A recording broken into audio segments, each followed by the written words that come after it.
tsy nandany fisiny ty voka-pifidianana faharoa zay nivoaka tao amin'ny tranonkalany seni ny seni Foibe Madagasikara izay nahitana nitody ravalomanana lany vonjimaika tamin'ny salanisa 27 isanjato fa kosa no lavin'izy ireo ankitsirano no lavin'izy ireo kosa hoe izy ireo no namoaka ireny voka-pifidianana ireny nanao fanambarana mivantana ny seni Foibe tao amin'ny page Facebook n'izy ireo seni Madagasikara fa misy olona tsy mataotody no nanao ireny rehetrareny hoy izy ireo tao amin'ny page-n'izy ireo toy izao ny fanambarana nataony seni miato vonjimaika ny tranonkalany voamera maleo tena am'sahana fifidianana no ny fisin'ireo tsy mataotody niditra amin'izany tranonkala izany ary manova ny vokatra izay taratry ny safidim-bahoaka efa misokatra ny fanadiadiana amin'izao fotoana izao hoy izy ireo ny seni dia manameloka izao fihetsika entina milvilina ny safidim-bahoaka sy anakorotanana amin'ny firenena izao manaingatra ny olom-pirenena rehetra tsy ho resin'ny fandrebirebena ary iandry ampitoniana ny vokatra ofisialy izay avoaka ny fitsarana misahana ny ady amin'ny fanjakana tsy nijanona treo ny seni fa niazakazaka ny vahiny tao amin'ny TVM omaly alina 1 Desambra 2024 ny tonia-panatanteraky ny seni Tseno Rakotondrasoa no nitondra fanazavana fanampiny tamin'ity televiziona nasionaly ity no amafisiny ampabe maso fa nisy tsy mataotody niditra tao amin'ny tranonkalany seni nanova ny voka-pifidianana ary efa mandeha ny fanadadiana amin'izao hoy izy androany zany dia nisy niditra ny tranonkalany seni ary nanova ilay voka-pifidianana ho Antananarivo renivohitra ileriany zay no nahagaga hoe Antananarivo renivohitra ileriany rehefa nahitan'iny izay tao amin'ny seni ny ariva teo ihany dia natsahatra aloha ilay tranonkala natsahatra zay zany dia dikany tsy misy olona afaka miditra ao ary tsy misy vaovaotsony ho hitatsika amin'ny tranonkalany seni zay zany ny fipetrany raisina satria hitataratra ilay fidiran'olona tsy fantatra tao dia hita mihitsy hoe miova ilay voka-pifidianana nanao fanambarana mivantana ihany koa ny gendarmerie nationale Madagasikara ary nataon'izy ireo tamin'ny sora-baventy araka ny hitantsika amin'izao sary zao manoloana ny famoahana valim-pifidianana diso atao anatin'ny tambazotra-tserasera ampatsiahivina ny rehetra fa fandikan-dalàna voarara sy faiziny fehezan-dalàna manan-kery ny famoahana sy fanelezana vaovao tsy marina amafisina fa ny seni irery ihany no afaka mamoaka ny valim-pifidianana vonjimaika rehetra noho izany ny vokatra hafa ivelany avoakany seni sy izay vokatra hafa natao antsokosoko sy nanaovana osoka dia tsy manandanja sy tsy manan-kery ary voarara ny lalàna naneho ny aviny manokana tao amin'ny page Facebook ny ihany koa ilalatiana Henriette Rakotondrazafy tena tia manakorontana ka à qui profite les crimes hoy ny fiteny frantsay izay hoy ilalatiana Rakotondrazafy efa omaly no navoaka tamin'ny fomba ofisialy ny vokatra vonjimaika na résultat provisoire ho an'ny fifidianana ben'ny tanàna teto amin'ny faritany Antananarivo anisan'izany ny teto Antananarivo renivohitra na isika tsy mandinika kely akory aza ve dia hitombina izany hoe hisy vokatra hafa noho ny omaly indray hivoaka izao arivo izao nefa dia hoe samy seni no amoaka azy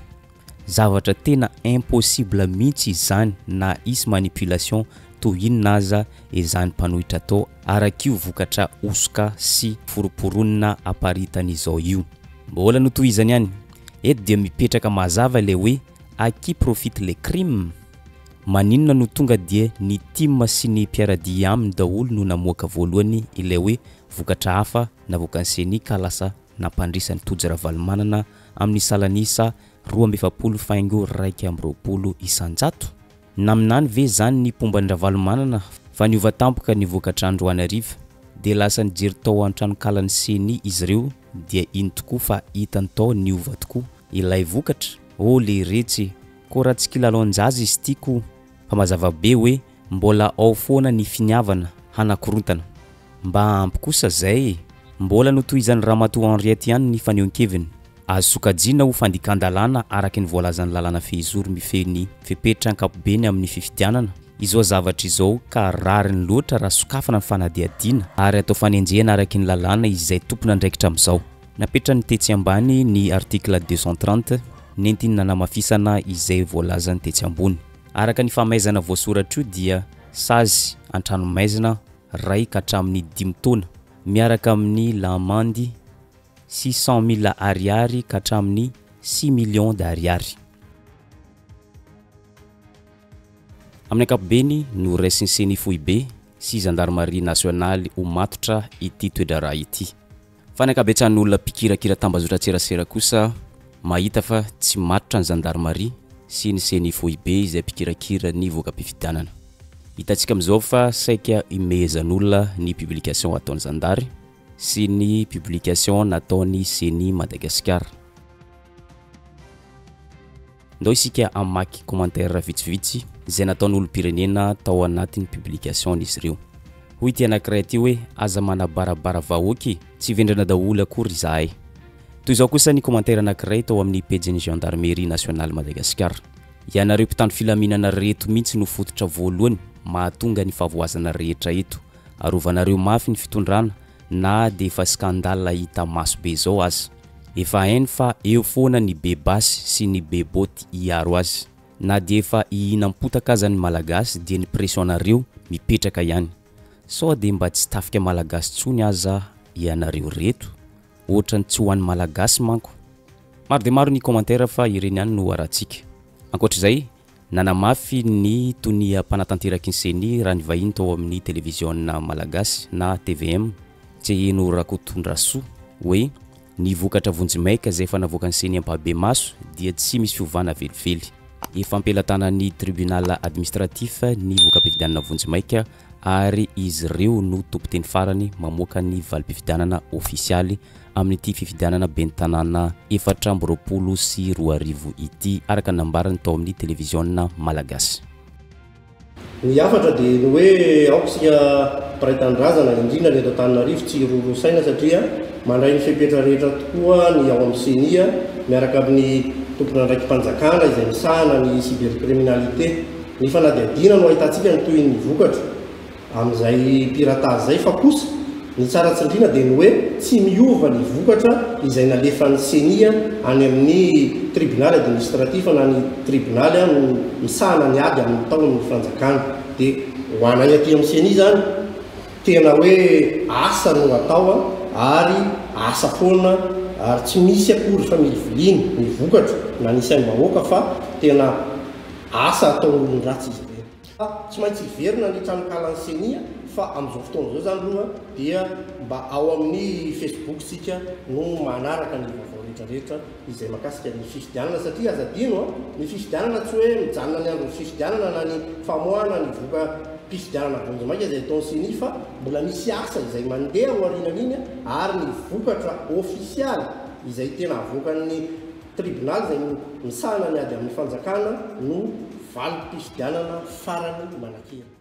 Saika mitovy tsy misy valaka amin'izay ihany koa ny fanambarana izay nataony Lova Asnirina Ranoromaro tao amin'ny page Facebook izay miasa ao amin'ny fiandidin'ny Repoblika. Ny piratage nisy eo tamin'ny tranokalan'ny senia teo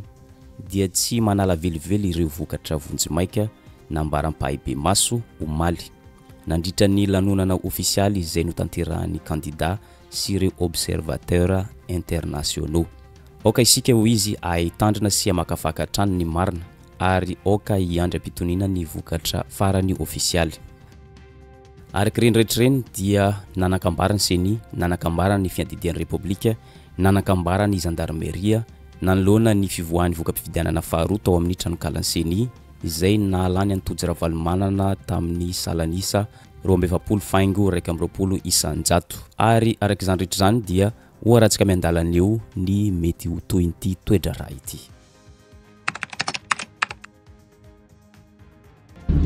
Amin'izao tsika amin'ny sasany mahery ao amin'ny site-ny senia Madagasikara ofisialy site-ny senia androany amin'ny 10 sasany résultat commune Antananarivo renivohitra le piazoko kely mba ho hitan'ny rehetrarehetra ihany.